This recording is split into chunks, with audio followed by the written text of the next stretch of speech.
This is the I Read Comic Books podcast. I am your host, Mike Rappin. With me this week, two super cool individuals, super fly even, Paul Jasley. Hello. And Kait Lamphere. Hi. Thank you both for joining me this week. I'm super excited that we're here. I mean, after last week's episode, I can't even imagine what we're going to be talking about that's going to be better, but I think that we have a pretty solid topic.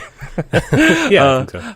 Yeah, we're all good. But let's actually dive into the thing we do every single week. Let me ask you, how have you been? How have comic books been? Let's start with you, Kait. I've been good. I finally finished a giant stack of comics I had out from the library. Nice. I had visited a few branches that I hadn't been to before, so I had a good, 15 books at one point in the last few weeks. I got through all of them. Wait, you still traveled around to different branches to pick up books? Not intentionally. I just happened to be next to a library branch one day that I hadn't been to, so then I had to visit that one, and then it happened again. I see. Was not on purpose. Okay.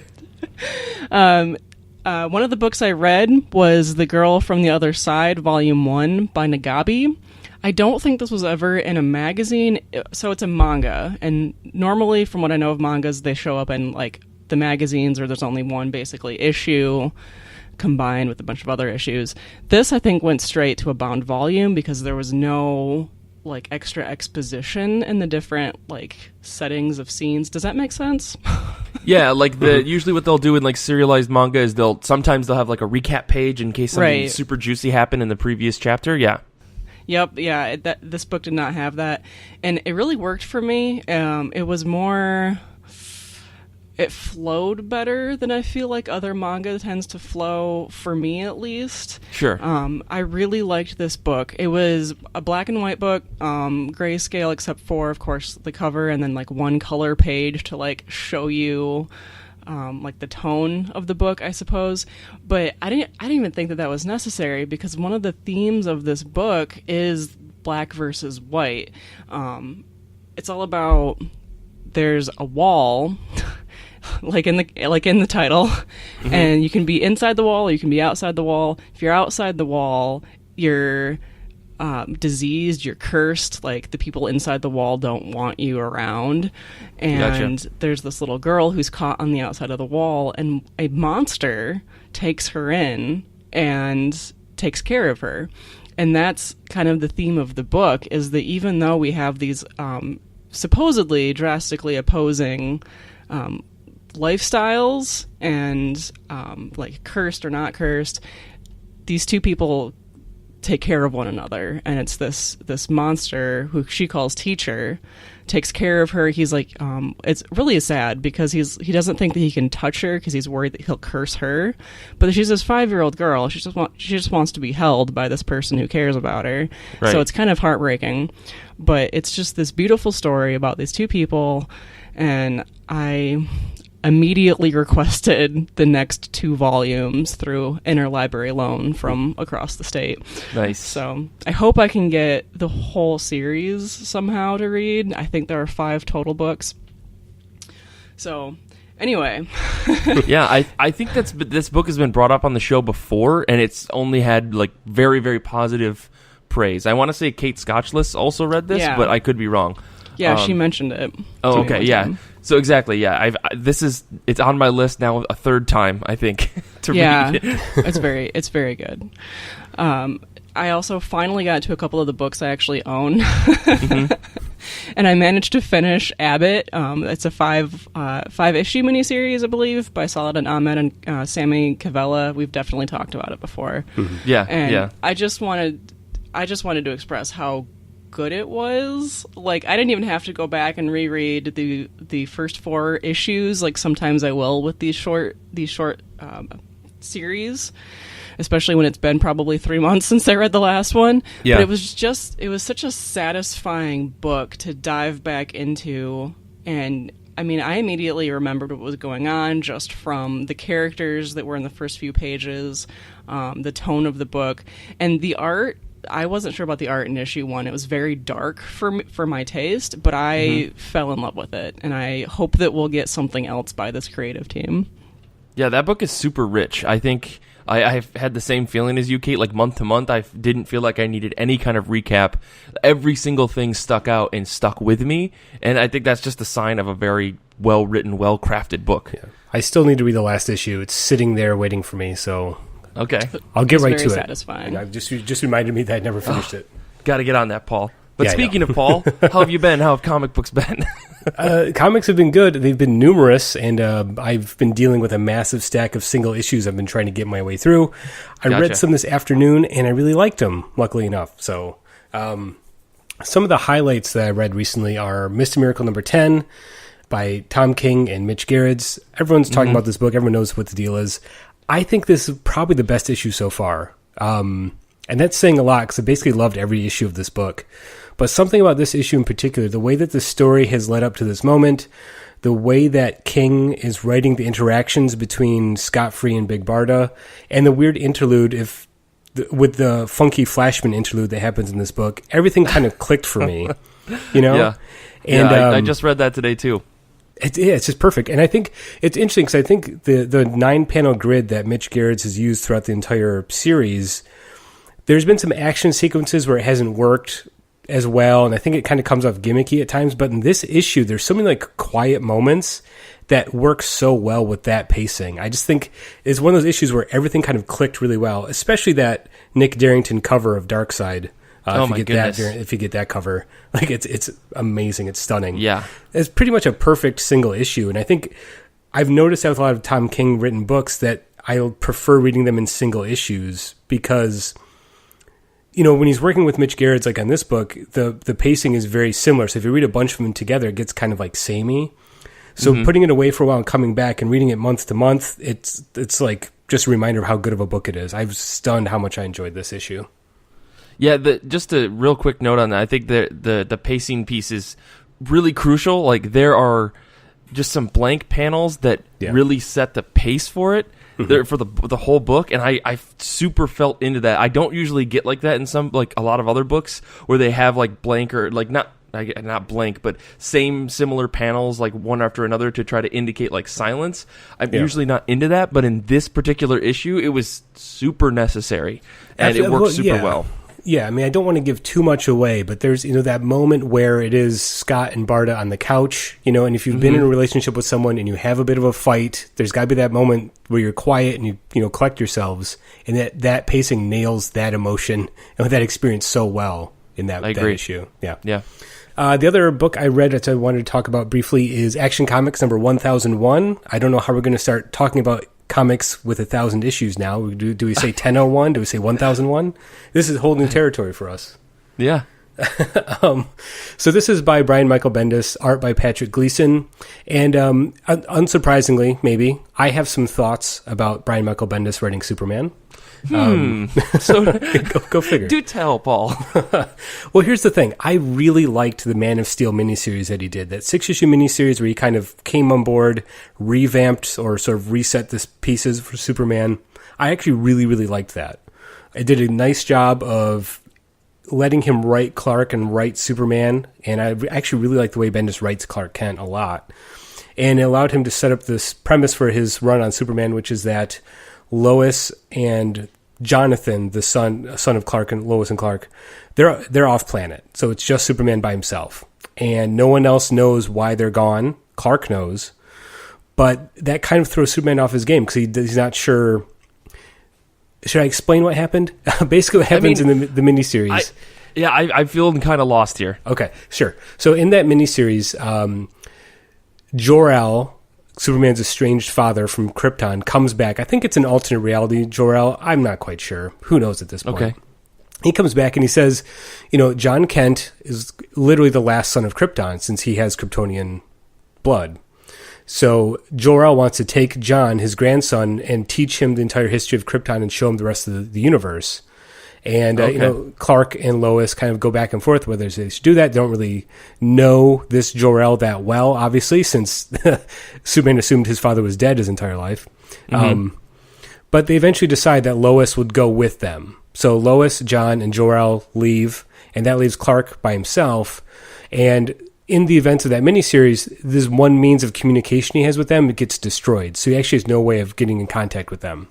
Gotcha. So that makes him pretty distraught, and that throws Superman off his game. So it's kind of an interesting thing. Like, how do you kind of make Superman vulnerable? And this is how Bendis does it, and I think it's pretty smart.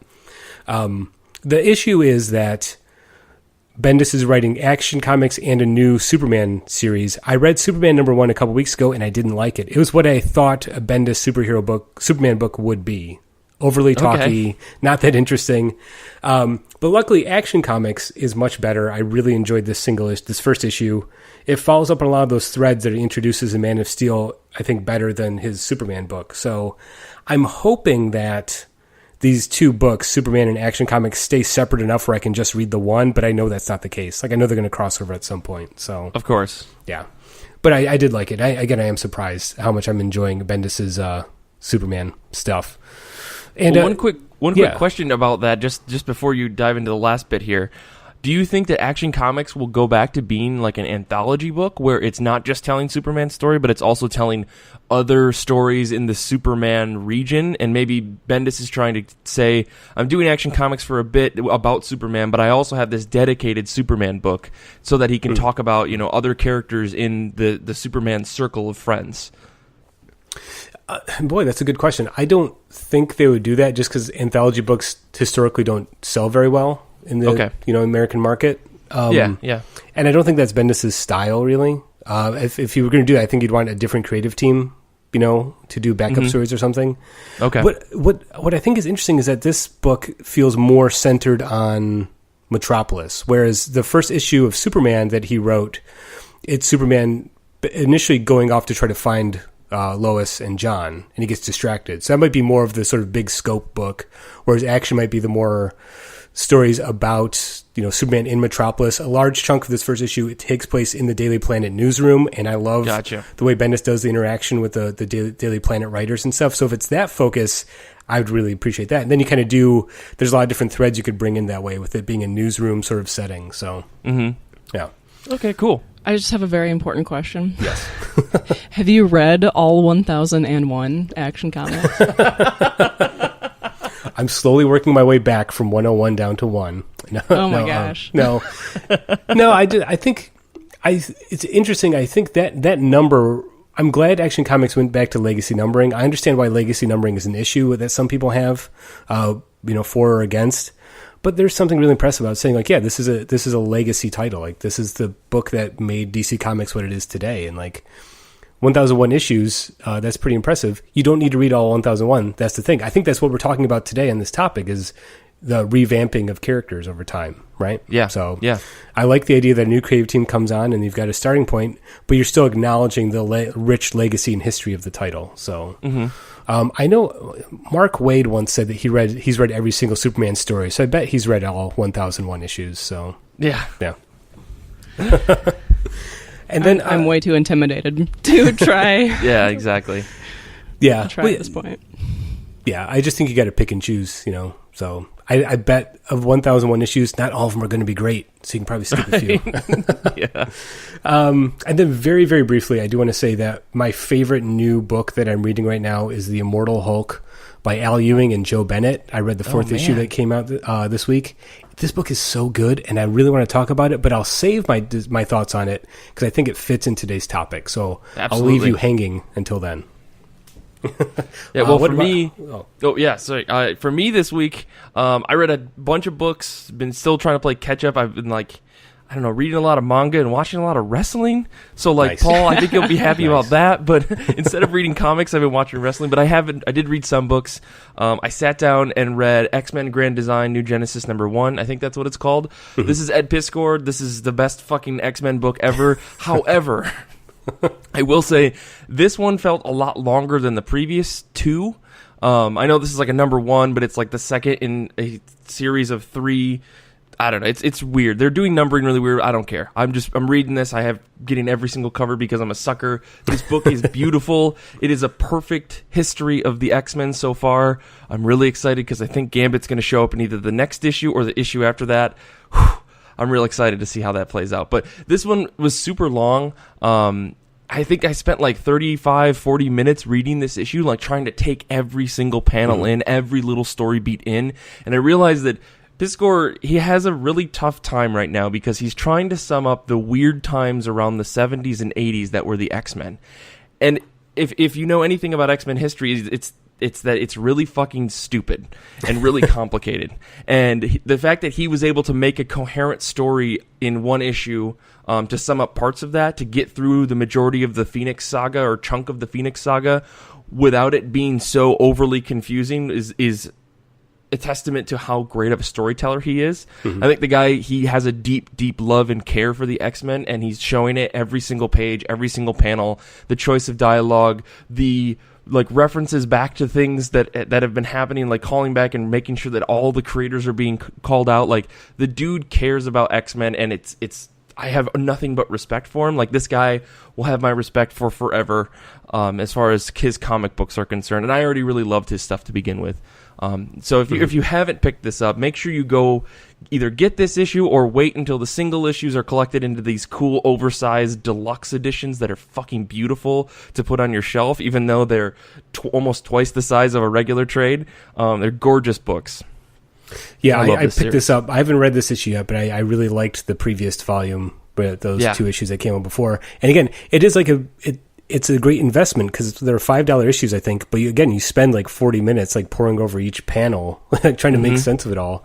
Same thing with Ed Priskor's Hip Hop Family Tree. I feel like those books took me forever to read because they're so like overloaded with information. But it's a joy to read because his passion comes through, like you said. So can't wait to read this. Totally. One. Yeah, and that's really, I can't stress enough. I think, Paul, you made the point, but $5 for like almost an hour's worth of reading. If you really take your time on it and like really pay attention to every single panel and stuff, there's so much information in one book, and they're oversized issues too. Like, you're getting your money's worth for the dollars that you're paying, and there's no ads in the book. That's like the coolest part. Outside of like the covers, there's no ads in the book, which is awesome. But I'll stop harping on that. I also read another book. I read The Seeds #1. This is Ann Nocenti and David Aja. This is their book coming from Dark Horse. I was a little hesitant on this book because for some reason I feel like there's this cloud of weirdness around the development of this book, or I read an article about something. I don't remember. But nonetheless, I picked it up because I can't be turned away from a David Aja book. This book is very weird, and I wrote in my notes, I can get with this weird, gorgeous book because that's exactly what it is. It's a little all over. It felt like the writing was really clunky, but I also think that the problem with that was that I was reading this book in digital guided view. I don't think that this is a book meant to be read in guided view because of the way that Aja develops his panels. They kind of fit into a bigger picture of the whole page. So when you're reading it, I highly recommend you read it either in full page on digital or read it the actual physical book, because there was a lot that I felt like I missed in terms of just like symmetry and general layout that you don't get sometimes in guided view. And I know you can turn on the show full page before you go in, but like I think you really need to read it in a full page overview to get everything. Mm-hmm. There's a weird focus on hexagons because there's this thing about seeds and there's bees and something supernatural, even though this feels like a really gritty, down-to-earth story about a journalist. And there's a couple other player characters that I don't really want to talk about because it spoils the book. As soon as you figure out what they are, it spoils the whole first issue. So I will say this is a pretty solid book. I think I'm going to keep going. And yeah, I had no idea where this book was going when I picked it up. I thought it was going to be a story, like I said, about a journalist. Maybe it was about bees dying, because that's a thing, that we're worried about. Right. But it is so much more than that. There is a lot of story going on, and I'm really excited to see where it goes. I really hope that David Aja can keep up on a schedule. Because I don't know. I don't know where delays lie when it comes to books when he's on it. Like, specifically, I'm talking about Hawkeye. So I'm a little worried about scheduling stuff, but maybe this is a shorter series that's already done. Maybe he has a good schedule and he's driven to at least create the book. I don't know. We'll see. Or maybe Ann Nocenti. I don't know. Maybe they're a bad writer and not keeping up with their script deadlines. well, Mike, let me tell you, I also read The Seeds #1. Oh, you did? Okay. And I bought the single issue, and on the back cover, it helpfully says issue 104. So, Oh, okay. I was just going to ask that. how many issues. Thank you, Paul, for clearing up a detail that I should have seen a mile away. I have had this on my list for months. I don't remember where I first heard about it, but it's been on my incredibly long check out this comic book list in my phone for I want to say it's been like 6 months. Yeah, I will just say I absolutely loved it. I was excited for this book when it was first announced because this is one of the books that Karen Berger, the former editor of Vertigo, is curating for Dark Horse. So it's kind of her imprint that she has over there. And again, I mean, the creative names you have there, Karen Berger, David Aja, and Ann Nesenti, those are all people I really like. So, and I absolutely love this book. You were right, Mike. It's super creepy and weird. It kind of drops you in the middle of the story and you have to kind of dig your way through it. But, yeah, Aha's art is just stunning in this book. I love the monochromatic style where it's just black, white, and just that sickly green color he uses. Yeah, it's a visually stunning book, and I can't wait to read the rest of it. So, yeah, I have to go pick up a physical copy of this book. I'm definitely got to do that now. But anyways, let's move on because I could talk about like all of the individual pages and how David Aja's work just blows my mind. With like he can just draw like one little tiny line and you get someone's full like depressed state in one panel. Blows my mind. Anyways, let's talk about what we're excited for this upcoming week. Comic books are coming out on August 8th, 2018. What are you both excited for? Let's start with you, Paul. I am excited for the second issue of Catwoman. This is the new series about Catwoman, Selena Kyle. It's written and drawn by Joelle Jones, and that pretty much should sell the book to you right there. I picked up the first issue because based on Jones's other work that I've really enjoyed, and it was a visually stunning book. I like the way that get the sense that it's basically her being able to do whatever the fuck she wants with the character. And there are page designs in that first issue that are just absolutely stunning, just like crafted in just a beautiful, striking way. The way that she draws Selena Kyle, she draws her like, feline-esque. Like it just captures the character in this really amazing way. I say here in my notes that Jones's art style fits Selena perfectly, which is a bad pun. So I was debating whether I should include that. It's so bad, but it is always used. Like I'm glad you did it. I'm just happy that it's in our notes.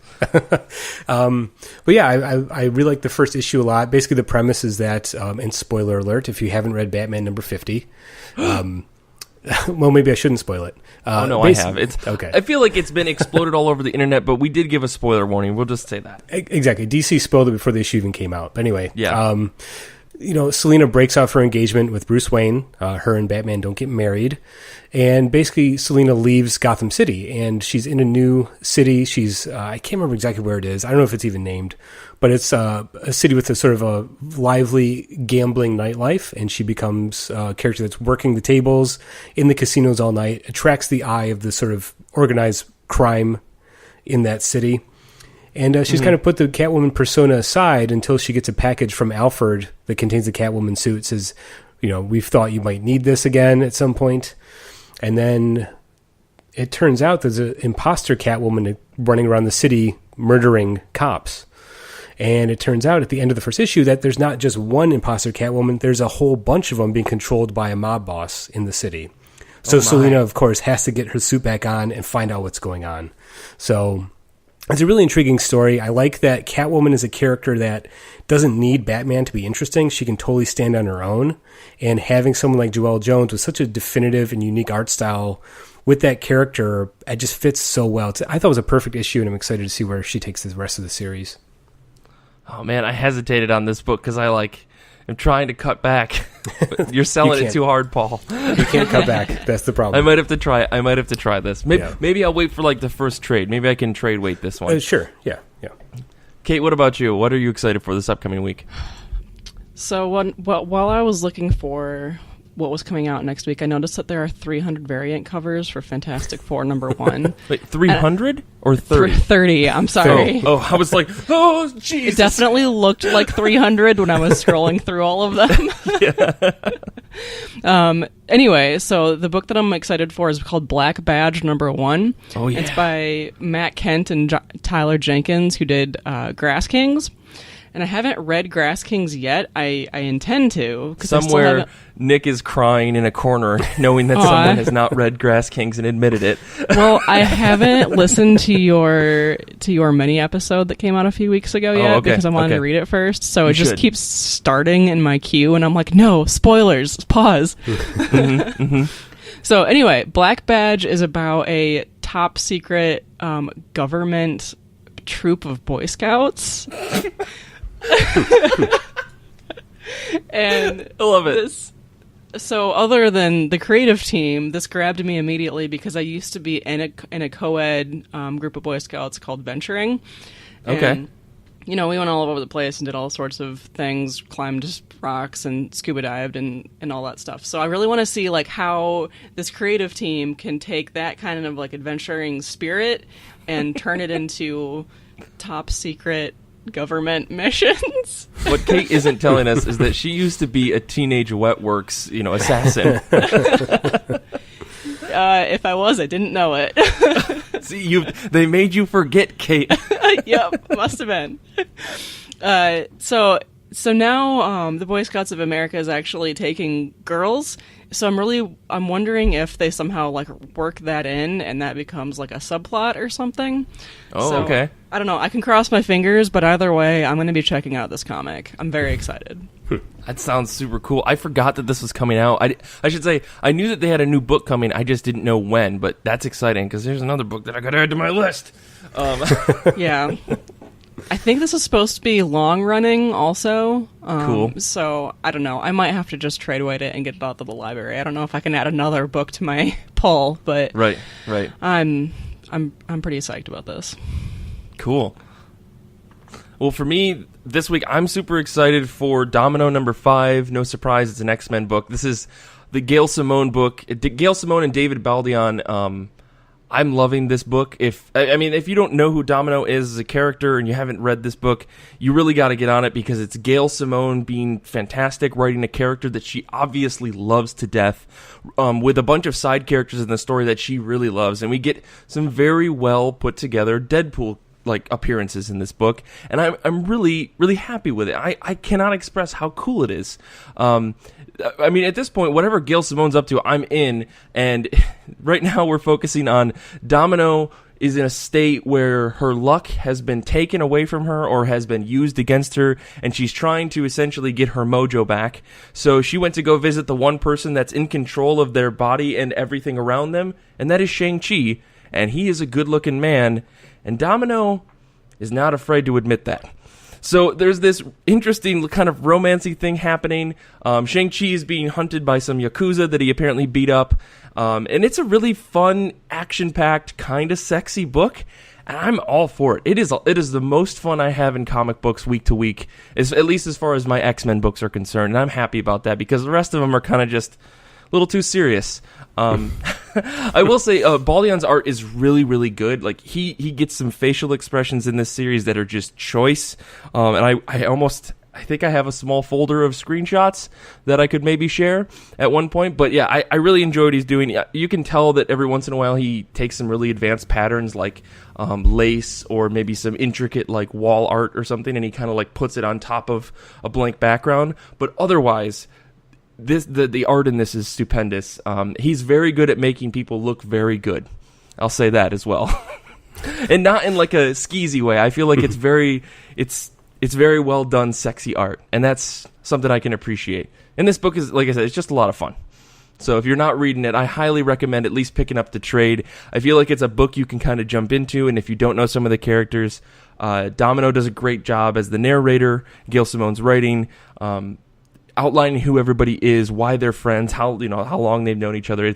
She builds some really solid relationships really fast, and the book just takes off running. It's real good. Interesting. That's a character I know nothing about, so you kind of sold me. So you can just jump right in. You don't need to know anything about Domino. It's pretty cool. Especially if you like the character from the most recent Deadpool movie. And I don't know if you saw that, but I feel like she embraces that same kind of like I'm really cool mentality, and it really works. anyways, let's dive into X-Men again. Let's take a quick break, and we'll come back, and we're going to talk about extreme changes in characters and plot lines, which is a very broad topic, but we're going to dive in real fast, real hard when we come back.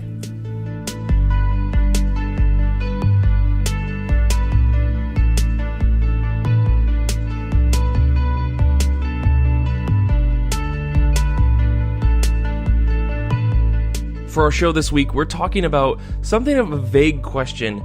The topic was extreme changes in existing characters or plot lines, and my sub-question was, when is this a good thing or is this a bad thing?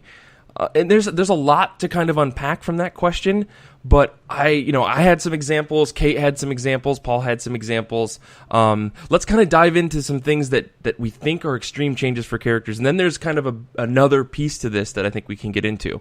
I know I can go on and on about X-Men, but I think I've done enough of that, so let's get into it later. Kait, I think this actually was a topic that you had suggested at one point, or in my head, I think you did. So let's start with you.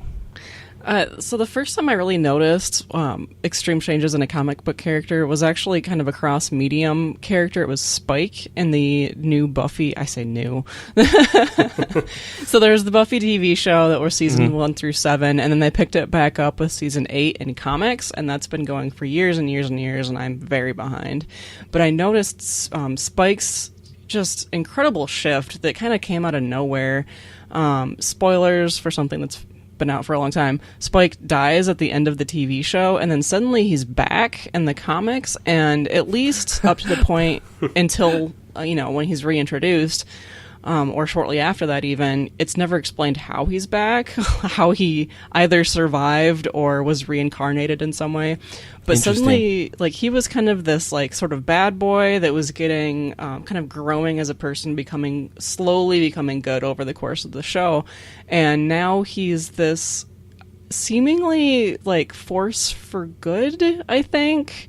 And he's, this leader. He's got this whole band of bug aliens, which also came out of nowhere. Hold on. Wow. We're still talking about Buffy the Vampire Slayer, right? Yes. Okay. That's one of the reasons that I feel like I need to catch up, is because this comic is just kind of gone crazy. But sure. I mean, this character in particular, he's this respected leader among this other race, and it kind of felt like almost he was just a force to move the plot along. There was a bunch of exposition where he gave the background of some mystical object, and he's like, we have to go, I don't remember if it was destroy this thing or contain it or something, and that was never him in the show. I was it just kind of came out of nowhere. Anytime that he did something good, it was basically to help Buffy out. And he just kind of shows up with these aliens, and he's like, Buffy, we have to go do this thing, and I'm going to lead this charge, and that's just not Spike. Yeah, I was going to say, as someone who has seen Buffy quite a bit, I mean, that does not seem like the Spike that I knew. That's really weird. I guess, I mean, any Buffy superfans out there, I'm sure we're going to be getting letters to say, Kait, what were you talking about? I know, and I'm sure that it gets explained afterward, but I mean, this was already, I think, 8 trades into the comic, and there are, I don't know, a lot of trades. So so if it does get explained later, I don't remember it. I haven't reread. I reread some the first season a while back, but I haven't reread past that. So maybe there's an explanation. But man, it just pulled me out of the comic real bad. And I was like, is this? I actually, when I first read it, I was like, is this the same Spike? Is this just some guy with his face? Mm-hmm. Do you think that that's something that's prevented you from going back to the book just because it feels so different than the characters that you were used to? I think this is a weird case of you had a TV show that was turned into a comic to continue the story. We've kind of done a show about this, or we had plans to do a show about this, continuing a series in comic book form. Do you think do you want to go back? It sounds like you do, but I mean, is this preventing you from kind of getting fully immersed back into the comic? So Buffy is this kind of crazy monstrosity. like when it comes to the comics, I think it's really expanded. There's like I actually just I read for the first time a Giles mini that came out. Yeah. And that was, I mean, on one hand, I feel like they stayed true to the characters. Even Spike in this example, they stayed true to his dialogue and his syntax and everything. Mm-hmm. But just the world has just completely changed. I mean, in the show, Buffy basically made it so they're like any girl can be a Slayer. There's not just one anymore. But then now there's this whole thing where it's like magic is dying, but then suddenly magic is back, and it kind of like basically blows up, not literally, but now it's this huge thing. If I remember right, man, don't quote me on that, but basically, I mean, there are aliens now. There's Sure, like, why not? There was a battle with a bunch of like giant gods at one point. I think Buddha was in there. Like, Oh, okay. so what you're saying Buffy's is a it monster. sounds to me like they've done what, in TV tropes they call jump the shark with Buffy the Vampire Slayer. Yeah, Sounds and I'm interested, but I just don't.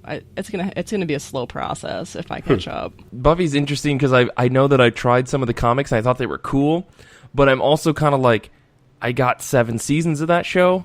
Yeah. And that's about as much Buffy as I maybe need in my life. So that's just for that one example. I'm just trying to find any way to tangent into all of the X-Men examples that I have. Yeah. But I won't yet. I'm resisting. The Slayer army does get a castle in like Romania or someplace, so that's pretty cool. As someone that has never seen an episode of the TV show and only knows about the original movie, Buffy the Vampire Slayer, when you start talking about castles in Romania and alien bug spaceships, you're kind of selling the series to me. I might need to actually watch this stuff, or at least jump right to the comics, skip the TV show. Yeah, I was gonna say just jump right into season 8. They actually did a TV motion. show. They did a motion comic for the first half of the first volume. They didn't get very far with it, but it was pretty good. I've seen parts of it. I don't have anything else to say about Buffy. Please, let's move on. All right. So my next big example is Rat Queens. We've talked about this before. Volume 2 ends on this huge cliffhanger where there's a big reveal about a character, and then there was problems with the creators that I'm sure that we all know about or is readily available online to research. But then volume 3 jumps right into like after the events of that cliffhanger are resolved, except that they keep referencing it, and it's almost like volume 3 is like cleaning up like the emotional trauma and the results of whatever happened between the volumes. But they never show any of that, and So, that was hard. I have a question for you. Have you read all of the released issues of Rat Queens? No, I trade weight it, so I am behind. So I will say, Kate, that a lot of your questions and concerns get answered. Okay. Whether or not you find that satisfactory is up to you, and I will not say where I feel on that. But it does kind of get answered. Like the most recent issue that came out, I don't remember what number it was, kind of puts a nice ribbon on it all. And so I'll just leave it there. But I mean, I'm right there with you with the whole, they started a new number 1 and it seemed like everything was A-okay, and that felt really fucking weird. Yeah. I'm right there with you on that. Yeah, I kind of felt cheated. Like if I hadn't been such a supporter of the first volume, like the idea behind the whole story, like I might have just stopped reading it. But yeah, I don't know. I'd reread the first one like 3 or 4 times. I'd bought it for like other people for gifts. I'd loaned it out. Like I was a huge supporter of this book originally, so I want to keep going with it in trades. But man, I implore you to at least get to read them all so that we can have a bigger discussion. I would love to talk to somebody about it, because as far as I know, a lot of people have just dropped that book because of reasons like this. I thought about it real hard, but I think I'm at least gonna. I mean, especially if they're wrapping it up. I don't know if they are, but I know they're still doing one shots. That's about as much as I know. I do like the one shots. Maybe I'll have to look into that. Mm-hmm. So actually, this raises a question I have about this topic. So admittedly, I've never read Rat Queens, so I don't know exactly what's going on here. But sure, how much of that change that you noticed is the result of a different creative team versus an actual change to the character dynamics or the tone of the story, because every series that has multiple creative teams is going to have a slight change. And are we counting those as these sort of extreme changes where it's just a new take on the character? What's the difference there? Curtis Wiebe stayed on the book, so he's been the consistent writer through the whole series. So it wasn't so much that. I think it's really just this plot change. He took a dramatic, 260 turn on this book, and it felt so strange to jump into this number one, and I feel like they just skipped over a piece of plot that maybe he didn't know how to resolve. Yeah, and then it's like he's trying to. It sounds like he's trying to go back to explain what happened, and he could have just played the story out, even if it was just like a few one shots or like a 3-part mini or something. I don't know. Mm-hmm. Just seems like he's doing a lot of cleaning up for having skipped this. Well, and so I think a lot of this is really interesting because we're right now we haven't talked about big 2 books, right? And I feel like a lot of these problems come in Big 2, but Kate, I'm so glad. I had a really hard time coming up with ideas for non-Big 2 books, because one of the first ones that I thought of was the Teenage Mutant Ninja Turtles going from this Kevin Eastman and what's his name, who I'm blanking on, the other creator whose name I'm blanking on. I'm so sorry. It went from this parody Daredevil book that were there were these turtles and they were out killing people in the night. They were ninjas or whatever, to kind of being this semi-wholesome book, or at least the animated TV show and the movies. And they went from straight up killers to justice-seeking outlaws, where they're trying to just beat the bad guy. And whether that involves actual killing is a little bit different. And they typically don't kill, I think, now, whereas I have a very strong feeling that they did in the early books from what little I've read. So it's that kind of change is pretty dramatic if you think about going from this parody to this humongous franchise. And obviously that probably had some influence on it, but I feel like if you tried to say, here, read Teenage Mutant Ninja Turtles number 1 from way back in the day and read the most recent iteration, you'd see an extreme difference in characters. But that was the only one that I could really come up with, and even then, I don't know if that's bad, but it is an extreme shift to a certain extent. Mm-hmm. It's a change that stuck, and I think that's when I first read this topic for this episode. That was where my brain went. It's not short-term minor changes, because believe me, reading comics of the 90s, every character went through a short-lived extreme change. You know what I mean? Right. So, but that didn't last. They reverted back to themselves, especially the big 2 characters. But if you're talking about changes that are radical that stuck, obviously Ninja Turtles are one, because they went from this gritty indie book to these sort of lovable characters, and I don't think you could go back to the original Ninja Turtles. I think you kind of have to stick with what they've become. You can maybe make it a little bit darker, more sort of nuanced and adult in a way, but it's always going to have that weight of them being that multinational or international well-known sensation.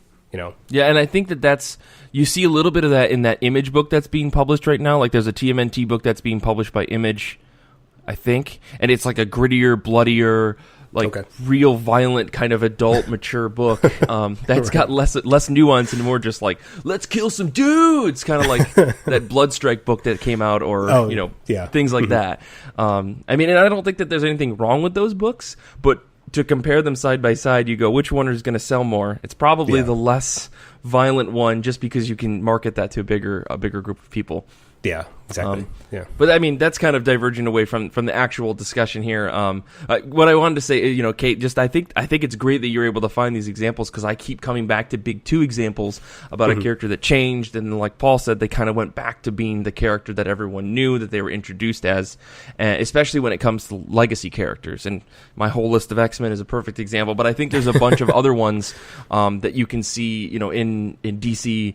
And in Marvel, the Hulk is a great example, and I want to leave that to Paul, because I had some basic thoughts, but I think you've got a better example there. Yeah, and this is obviously a pretty recent example where this new Hulk series just started a couple months ago. Only 4 issues have come out, but the Hulk is one of those characters I could never wrap my head around why or how that character still existed. It seems like such a one-note character, and of course, there's been classic runs with the Hulk. I've read some of the Peter David stuff, and I've read Planet Hulk and all that stuff, and that's really fun.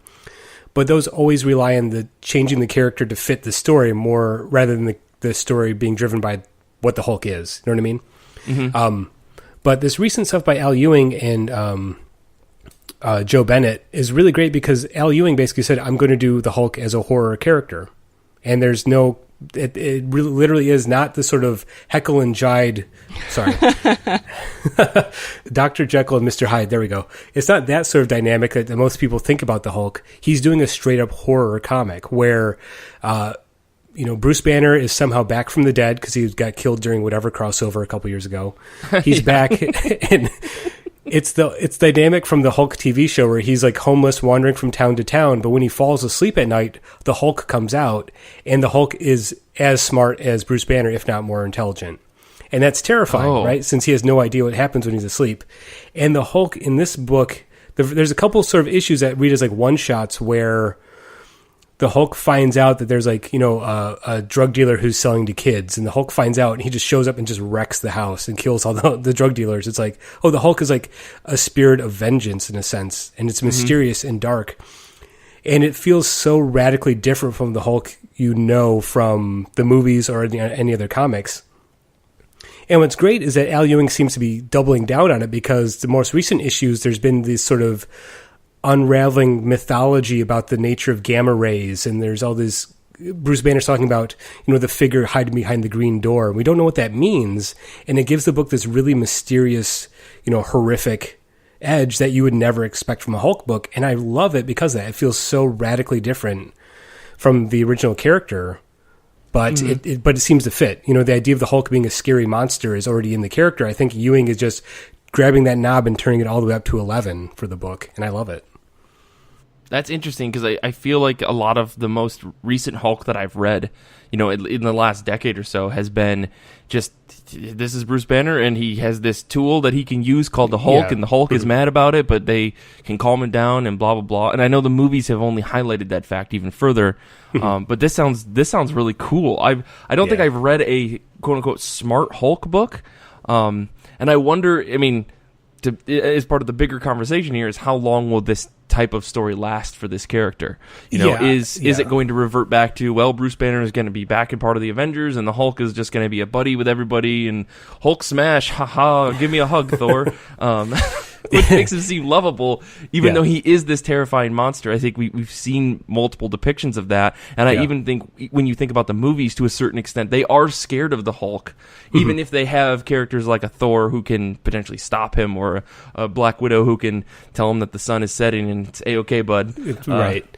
Yeah, I think that, again, raises another topic, or another segment of this topic, whereas I think modern comics are so much geared toward, the way they're marketed is geared toward new creative teams. So, especially with Marvel, it seems whenever there's a change in creative team, you get a new number one. So you don't get the sense of a big change as much, or the changes are marked very clearly, where it says like, okay, this is the new take on the character. It might be a little bit different, but it's going to run for a couple arcs that we can put into trades, and then someone else will take over, and it might be a little bit different.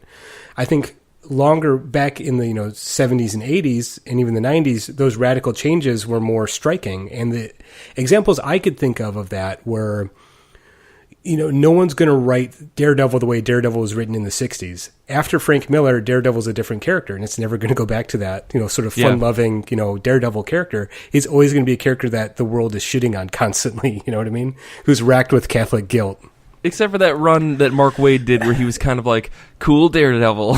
But that book, Mark Waid even makes a point of having, Daredevil say, I'm making a conscious choice to be more positive, given my past. Right. So it still acknowledges that. This is true.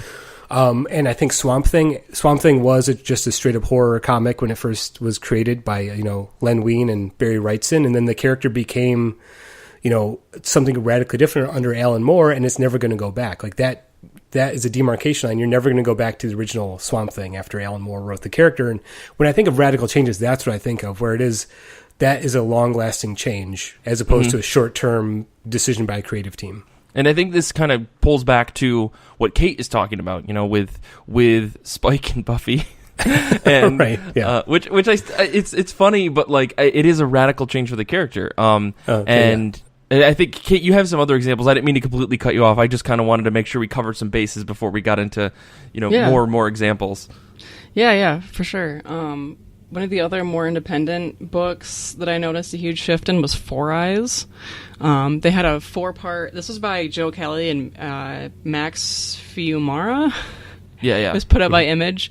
And I think that I actually have the first 4 issues because of you. I think that you might have left them to Brian or something before you moved to New York.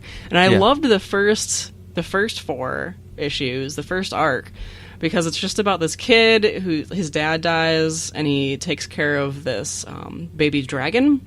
And the entire arc is about him like trying to protect his mom and trying to protect this dragon. And there's this like dragon fighting ring. Yeah. Like you hear about dog fights in the real world. It's dragon fights.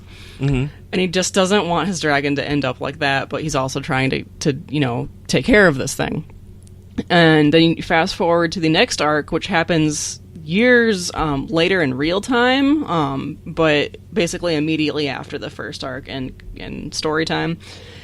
And I mean, it's clear what happened with this kid, his story arc. It makes sense, but he goes from being this protective, very defiant kid to now his dragon is in a fighting ring. And at one point he hits the dragon, and it's this heartbreaking character shift that unfortunately does make sense within the story, but I didn't like it. Yeah. I mean that's an extreme change that like the creative team must have made to say like, this is the direction the book is going to go, and it sounds to me like this is something they're not ever going to come back from. If they did like a third arc or whatever they do with it, like they've made a dramatic change in the character and the direction the book is going, kind of like what Paul is talking about here with Daredevil or Swamp Thing and so on and so forth.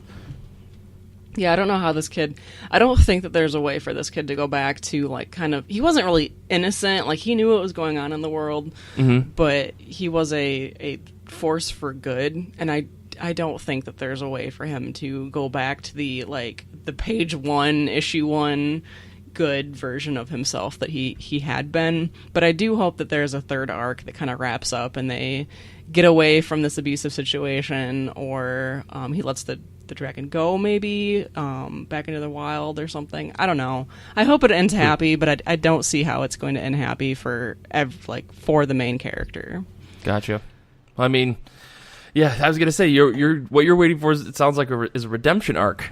Yeah, I want it. Classic comic book stuff, right? Yeah, I watched this kid, like the D&D alignment chart. I watched this kid go from like lawful good to like neutral, or maybe even neutral evil. Like he dipped below the evil line. Oh no, I just don't like it. I see. mean, it's a good comic. I just don't like the character arc. Gotcha. It's very sad.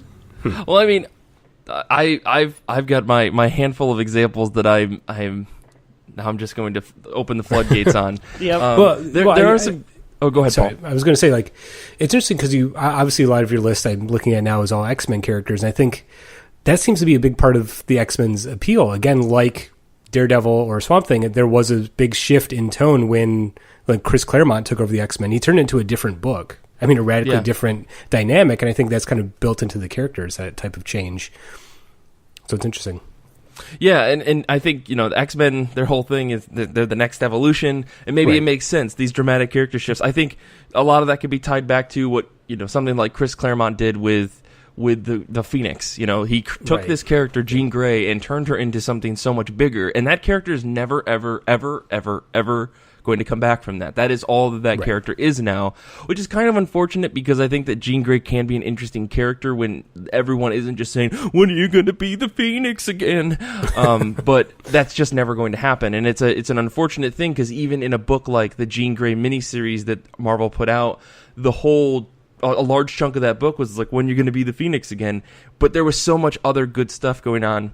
But I mean, Jean Grey's one example. I think another example of these kind of long-term shifts that have dramatically changed the characters for forever would be Warren Worthington III going from Angel to Archangel after he had made this deal with Apocalypse to essentially say, I lost my wings, please give me new wings, and he got these new metal wings, and now he has two personas. and think that kind of change has shifted and gone up and down in a weird wave where he had the metal wings and then the metal wings went away, but his skin was still blue, and then the skin went away and he's just a regular dude again, except for sometimes he can choose to be the Archangel and his regular wings turn into metal wings. We don't really track that over here in the X-Men camp. We just know that it happens. But that is a part of his character. He went from this fun-loving character that was kind of along the same lines as like a Bobby Drake, aka Iceman, who's kind of a goofball. Warren has a different background than Bobby. He's super rich, so there's always like a Warren Worthington mansion to go to, which is a joke that I think was really funny in X-Men New Genesis #1, the Ed Piskor book. But he always has that Archangel character attached to him, and it's become a huge thing. Like Rick Remender's whole Uncanny X-Force series was kind of revolved around that. And even more recently in Astonishing X-Men, we still see that being a facet of his character that he can't break away from, despite his love and his relationship with Psylocke, where she's trying to get that away from him. But that's an example. I think Rogue as a character has evolved to a point where she's gone from this helpless teenage girl into a true leader who is someone that like everyone should aspire to be. Despite all of her problems, she has like taken the worst that the world has and thrown it at her, and she's grown as a character.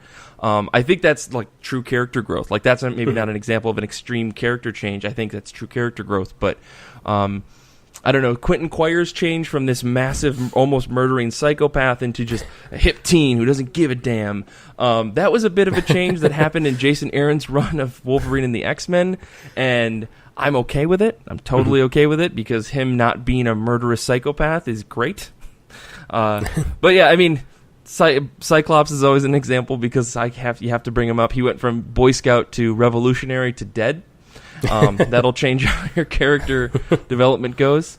But and I think that him being a revolutionary was a real out of left field change for Marvel. Like he just was mad.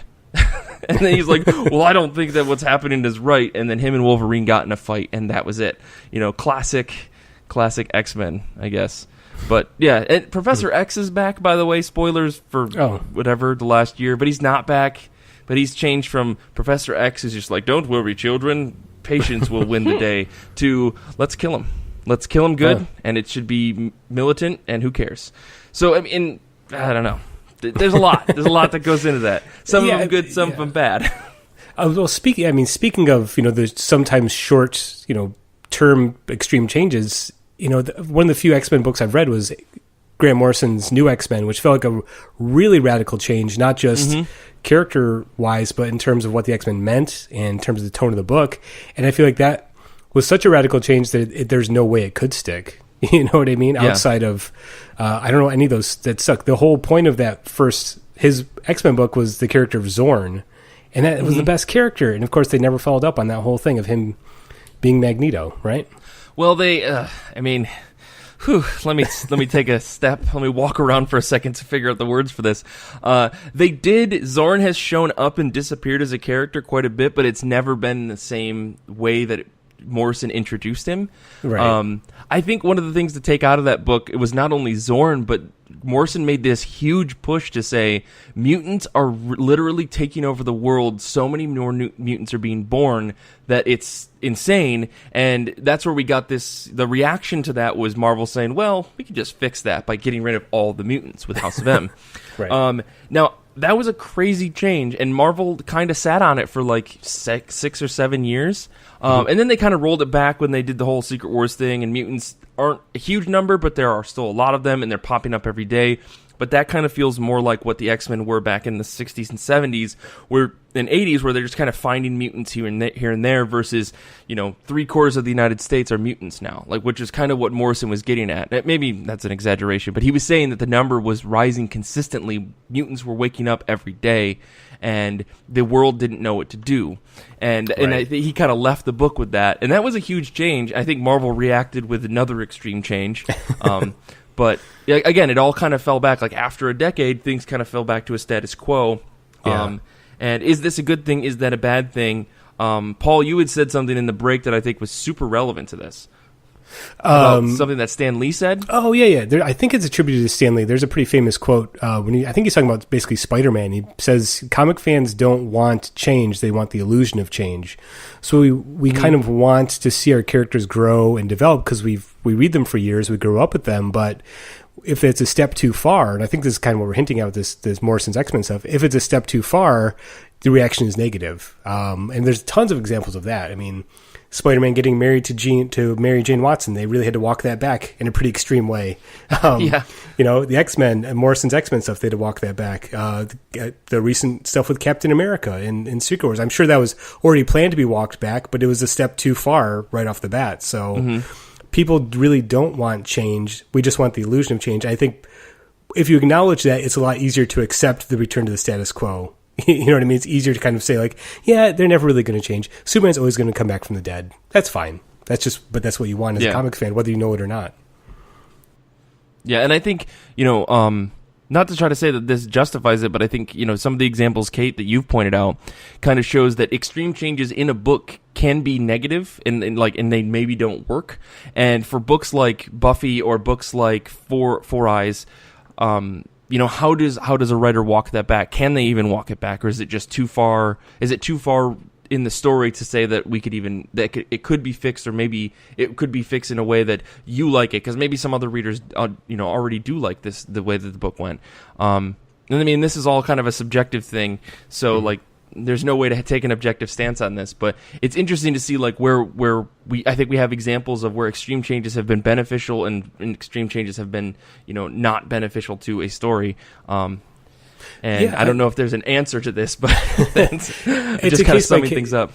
It's a case-by-case basis. I think, one good example, I noticed in the notes here, Kate, that you have She-Hulk as an example, and that's one I never thought of. And that's a character that I think because her origin is so tied to the idea of we have to, if you know the history of the character, Stan Lee basically thought we have to copyright the name She-Hulk before someone else comes up with that idea. So she's born not out of a creative impulse, but out of a necessity to trademark the name She-Hulk. So, wow. But I didn't know that.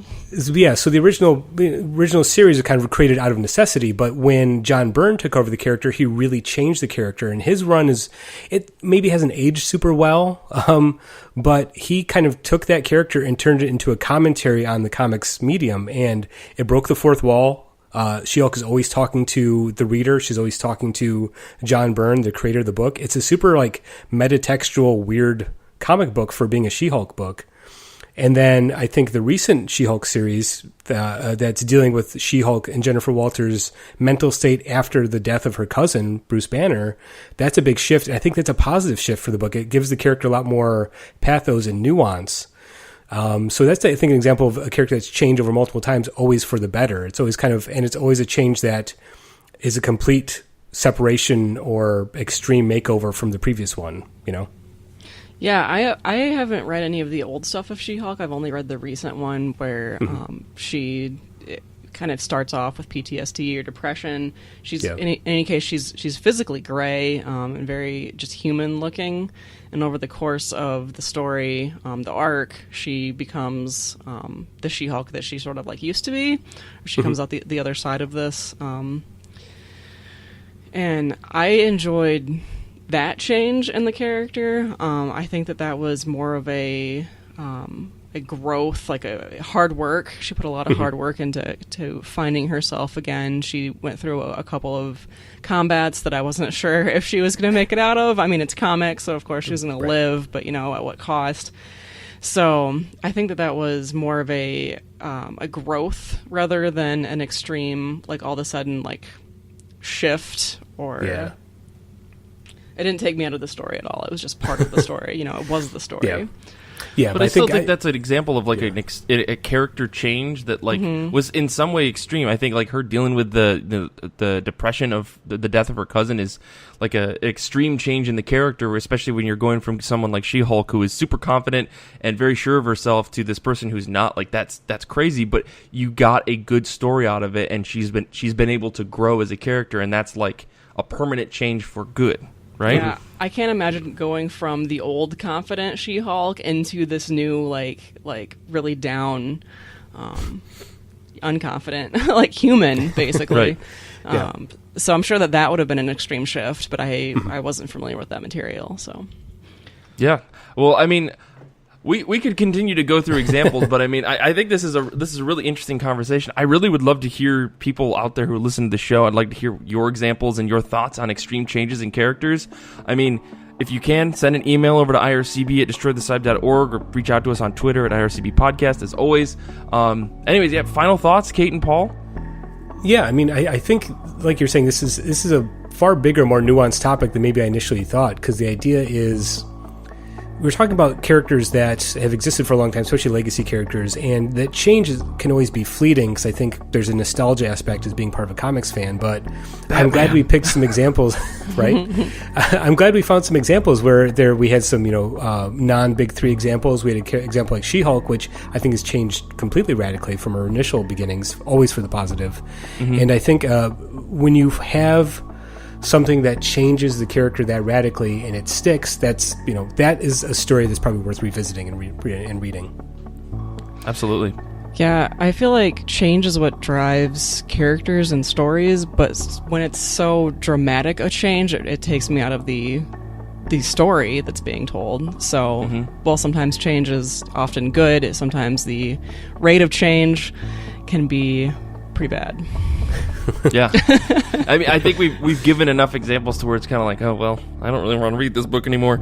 Well, cool. No, I thank you guys for joining me for this episode. Make sure to reach out to us, all of us on Twitter. You can follow Paul at OhiPolly. You can follow Kait at KLFear. On Twitter. It's kind of spelled weird, but you'll find it in the show notes. You can follow Mike, on Twitter at Mike Rappin. You can follow the show at IRCB Podcast, where we post all sorts of things and retweet things that we think you should see, and we post polls every week. This week's poll is, what is Cyclops' favorite color? Because I can't get away from X-Men things ever in my entire life. You can find us on Goodreads. We have semi-weekly threads.